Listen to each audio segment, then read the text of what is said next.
So if you have your Bible, we're going to be looking at the book of Genesis, chapter 1. For those of you that aren't familiar with the book of Genesis, we don't need the verse yet. It's okay. Drop the verse. Those of you that aren't familiar with the book of Genesis, it's God's story of the beginning of life, the beginning of life. But this is where I believe God first fell in love with us as well.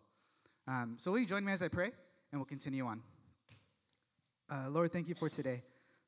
Thank you for the beautiful weather. Thank you for this place. God, would my words be yours? God, would be received well. In your name. And everybody said? Amen. Amen. Speaking of beautiful weather, it's nice out today, yeah? I went out yesterday. Me, my daughter, and my wife went to Armstrong Woods. I brought a jacket because, it's cold, but I was sweating up a storm. Really loved that time, which fits perfectly into today's message. But before we get into our text, I want to ask you all a question. Have you ever been in awe of something you've built or made, something that you've been proud of?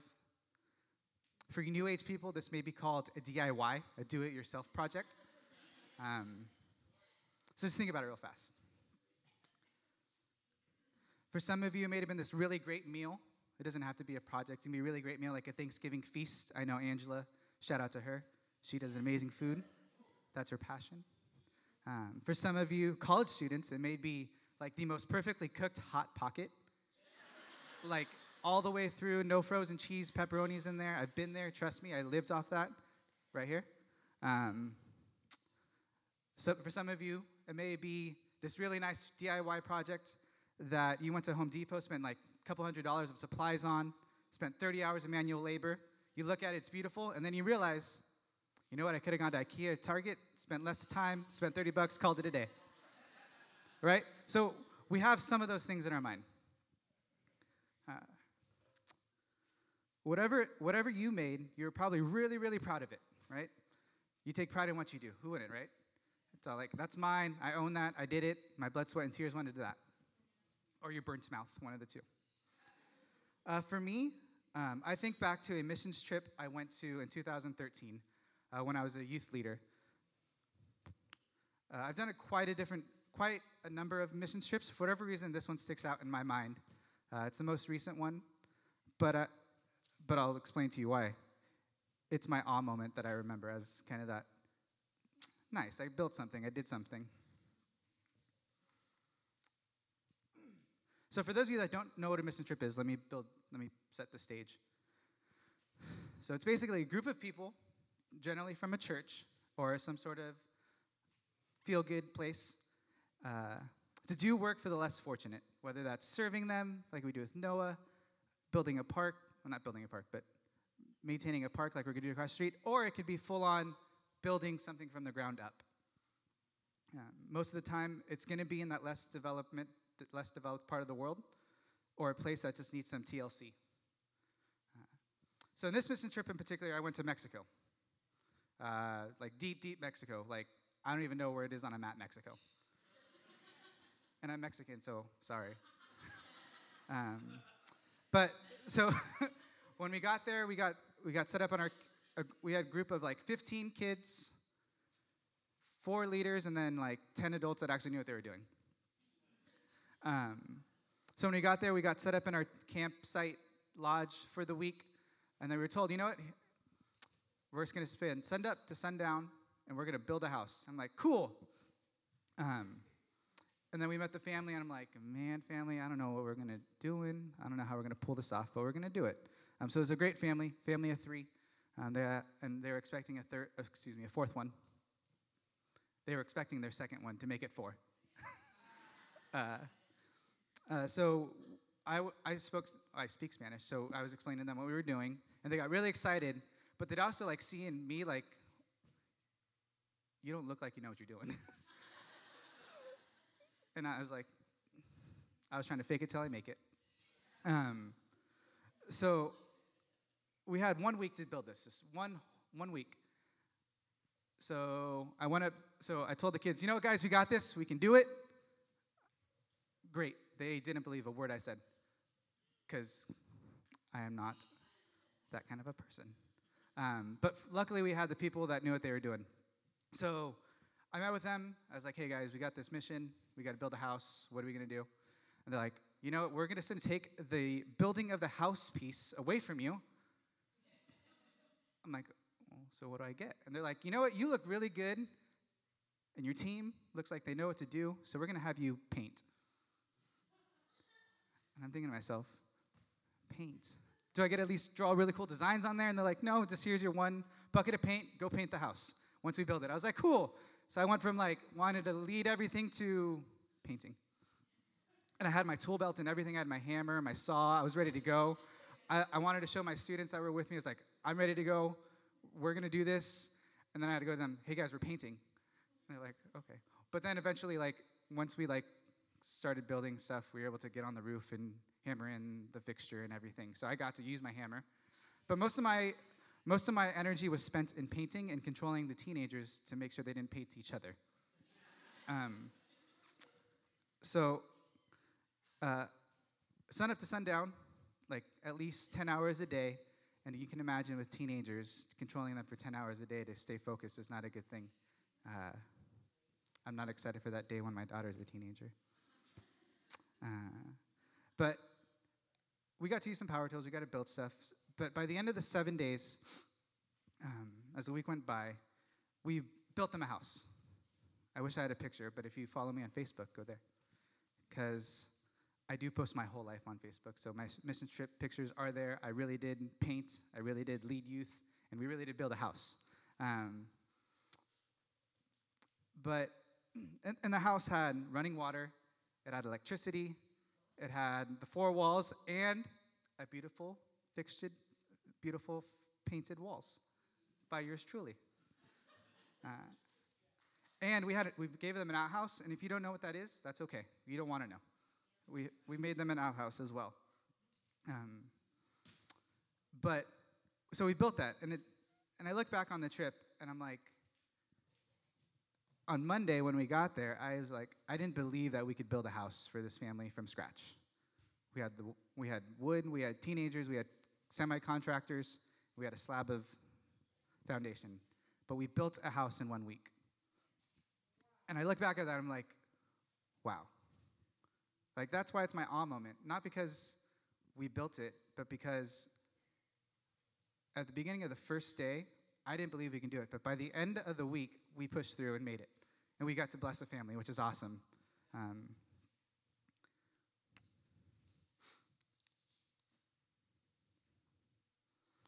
So what if I told you that's how God looks at you?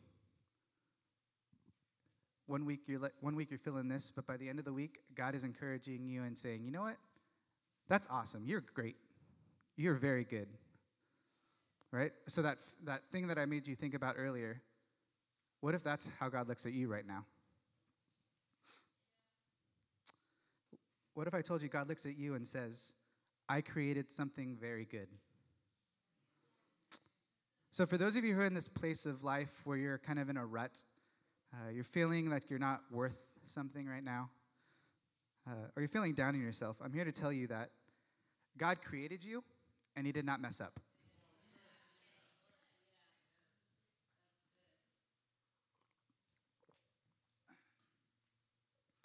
Hopefully the house is still standing in Mexico, by the way. That's the hope when you build those things. So now we're going to hop into our text. So we're going to start. So we're going to be looking at the book of Genesis. We're going to be looking at Genesis chapter 1 versus chapter 2. So we're not going to read it all, but I'm going to highlight some of the key verses in our text, and I'm also going to summarize some stuff. So bear with me. Sound good? So it may feel like we're lost, but at the end we'll come together. And if you want to read it on your own, it's a great read as well. So although this story is about how the world came to be, those of you that are familiar with the book of Genesis, it's about building, creating the world. But I think it's ultimately a story of God building something he is proud of. This morning we're going to break down each day and highlight the key verses to see how God builds upon his creation. So we're going to start in day 1. Week 1, day 1. So in Genesis chapter 1, chapter 1, verse 1, verses through 5, God creates the heavens and the earth. He makes day and he makes night. So in the first day of the creation story, God called the light day and called the darkness night. And there was evening, and then there was morning, and the first day. So the first day, God does this. First day, boom, done. Here's your earth, here's your heavens, here's your day, here's your night, done. And then if you're like me, what else do you got to do? Like, what else is there? But there's a couple more days in here that we get to look at. But in day 1, he's already setting the foundation. So we skip to day 2. Genesis chapter 1, verses 6 through 8. And here he creates water and sky. He separates it, creates the sky, and creates the water. Not as eventful as day 1, but, give props where props are deserved.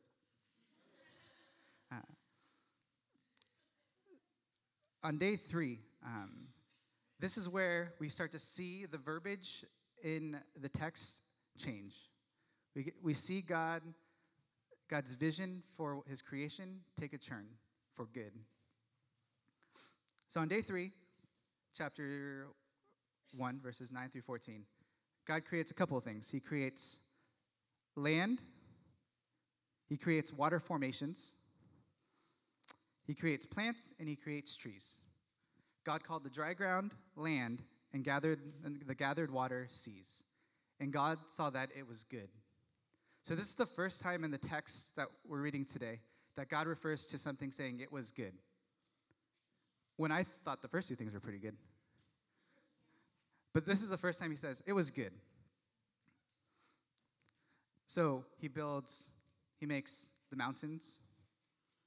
He makes seas, oceans, formations. He makes trees. I don't know how many kind of trees there are in the world, but there's a lot of trees out there and plants. Everything from a ficus to a fig tree to a Christmas tree. He did it all. So day 3, it was good. He saw that it was good. We're done. No, we're not. We got more. I would say, you know what? I built a tree. I built some land. I want to take a break. I painted a wall. I want to take a break.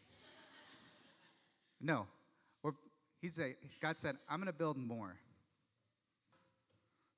So on day 4, I'm going to summarize this one again as well. He created the sun, the moon, and the stars. So he created the galaxy with it. I think the outer vision stuff. And once again, God saw that it was good. He saw that it was good. All right, earth, okay, let's move on. Water, sky, okay.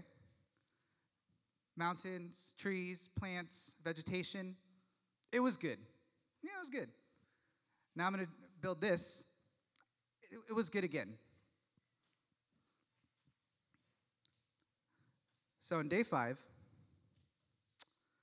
God creates creatures, animals. And sorry, I had the verses for us. There it is. On Genesis chapter 1, there it is, again. Chapter 1:25. God made the wild animals according to their kinds, the livestock according to their kinds, and all the creatures that move along the ground according to their kinds. And God saw that it was good. I did some research on this. There's over 2 million species of animals in this world. And God made them all. So everything from the ant that you step on throughout the day to that big great white shark during Shark Week, he made that. But it was good. Right? It was good. Good job. That's what he did. He made that.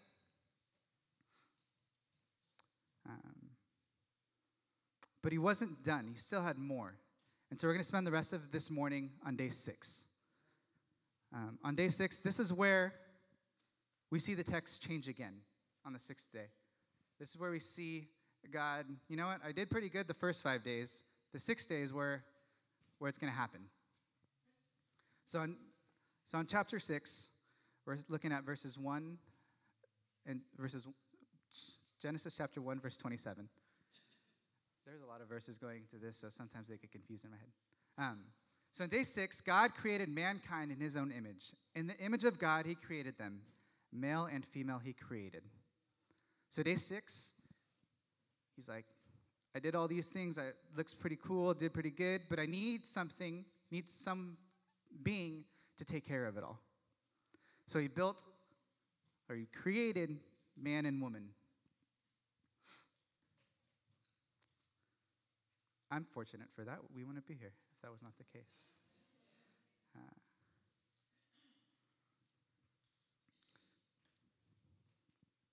He could have made animals or the sea or the tree in his own image, but he chose us. He chose us human beings. And I ask the question, why? Why did he choose us? It's not until he chose us that he saw that he can do something better with that. At the end, we're going to talk about what we can do better as a creation. He saw something better. He saw something in us when he created us that we can do something. And this is where the text changes at chapter 1, verses 31. God saw all that he had made, and it was very good. So it went from good the first 5 days to all of a sudden we're creating man and woman, and it's very good, right? There's an added adjective, an added verbiage to emphasizing the importance of the creation of you and me. Rainforest, yeah, that's all right. The killer whale, meh. Flowers, no big deal. Mount Everest, that's okay. Sunsets, I can do better. Side note, I'm from San Diego, so my wife loves going to San Diego because there's this place called Sunset Cliffs, and it's a beautiful sunset. And every time we go to San Diego, she's like, honey, I want to go to the Sunset Cliffs place thing so we can watch the sunset because it's so pretty. And then we go there, and then we realize, why are we living here? And then we realize, oh, wait a minute, it costs too much. But that's a good reminder of, like, I don't know if you've ever been to a place that has a beautiful sunset, but it's called Sunset Cliffs for a reason, so I think that's, like, the best place you can watch a sunset in the world. It's also the world's finest city. Hashtag San Diego. But it's a beautiful view. And I look out on that and said, this is the bare minimum God has created for us. And the maximum, through our text, it's us saying it was very good. To think God thinks we're more beautiful than that and more important than that is amazing. Because I look at the sunset and be like, I got nothing better to do. I'm just to sit here all day. But God looks at us and says, you are very good.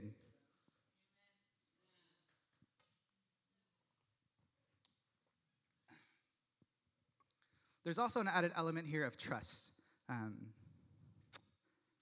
God created man and woman, and he saw that it was very good. We can agree to that at this point.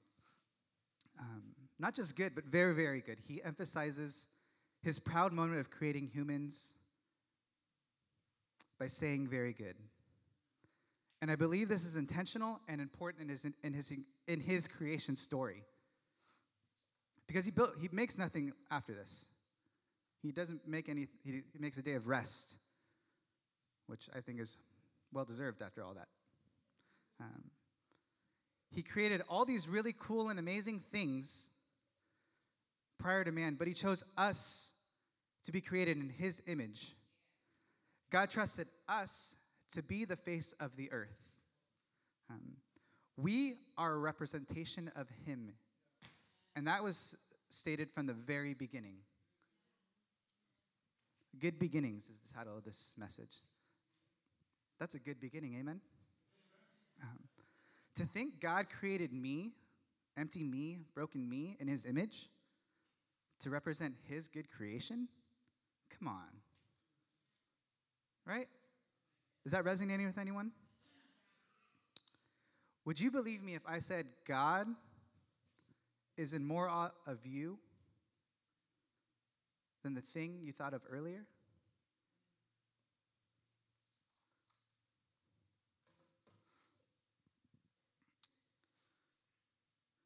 Think about how proud you were, how much joy that brought to you, whether it was that feast you made, that dining room table that's way too big for any house. Pastor John. Just think about it. Right? You're really proud of it. But multiply that feeling of completion and the feeling that you felt when you saw people satisfied with your creation. Multiply that by 1,000,000, and you don't even come close to the feeling God has for you.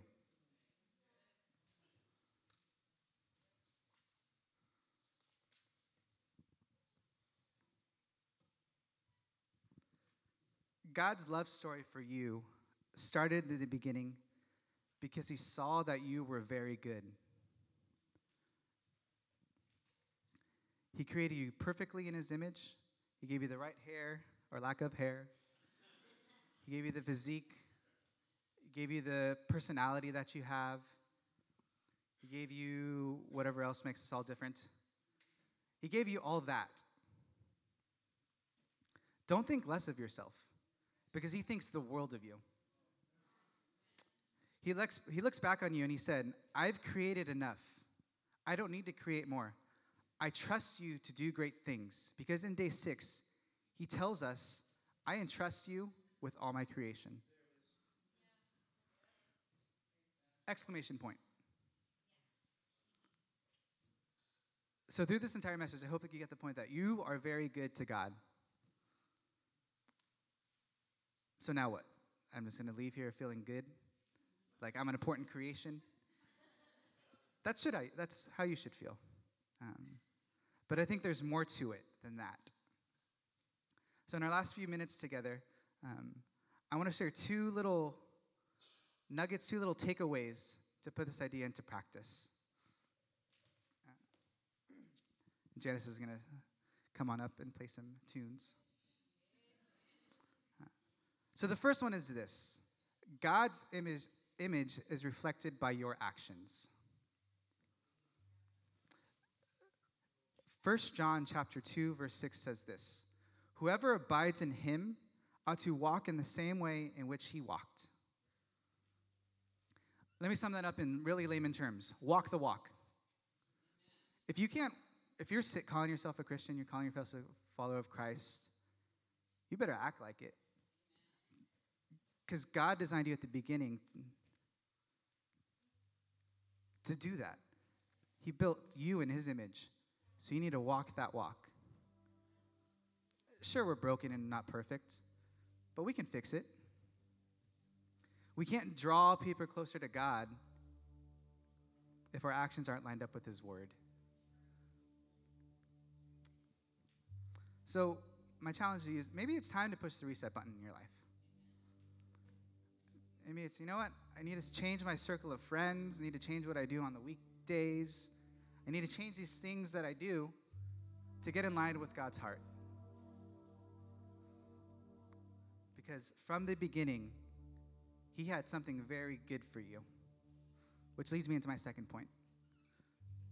God has had purpose for your life since the beginning. I'm going to use a cliche verse, but it's a great verse. Jeremiah 29:11.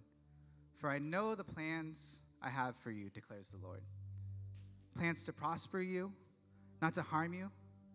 Plans to give you hope and a future.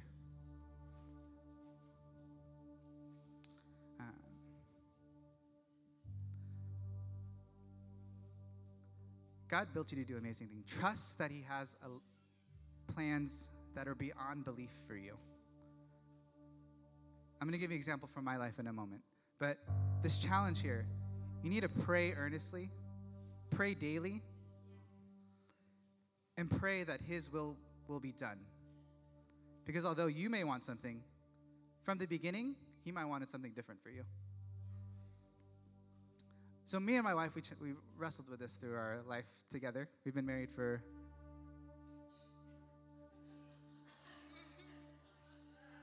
4 years this month. I had to do some quick math. We have a beautiful daughter, Adelina. Yes. But for some of you know, it took us a while to get there. We had a few challenges with fertility. We came across 2 miscarriages.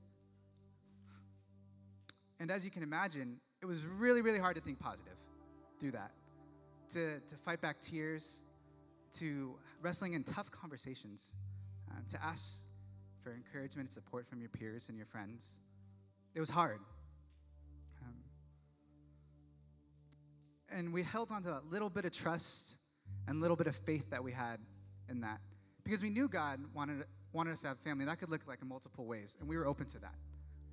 But we prayed consistently, prayed earnestly, prayed daily. God, what do you want our family to look like?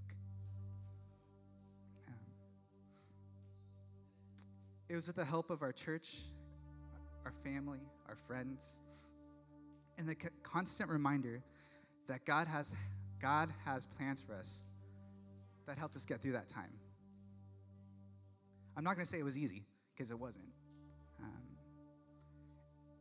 But by God's crazy miracle, we were given our daughter.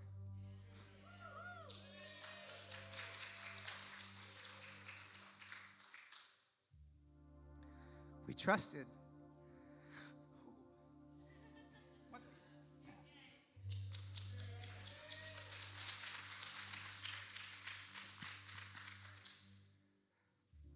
We trusted God would bless us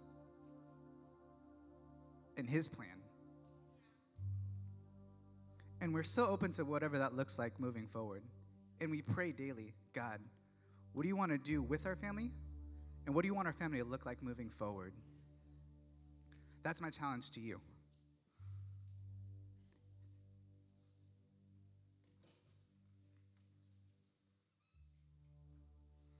And the challenge is, it's hard to understand. It's hard to believe, but trust me, your life has purpose, your life has value, and your life has design from the beginning. Even when it gets hard, God's will and purpose is still there. You just really have to encourage yourself to believe it. I would believe through it all, it's very good.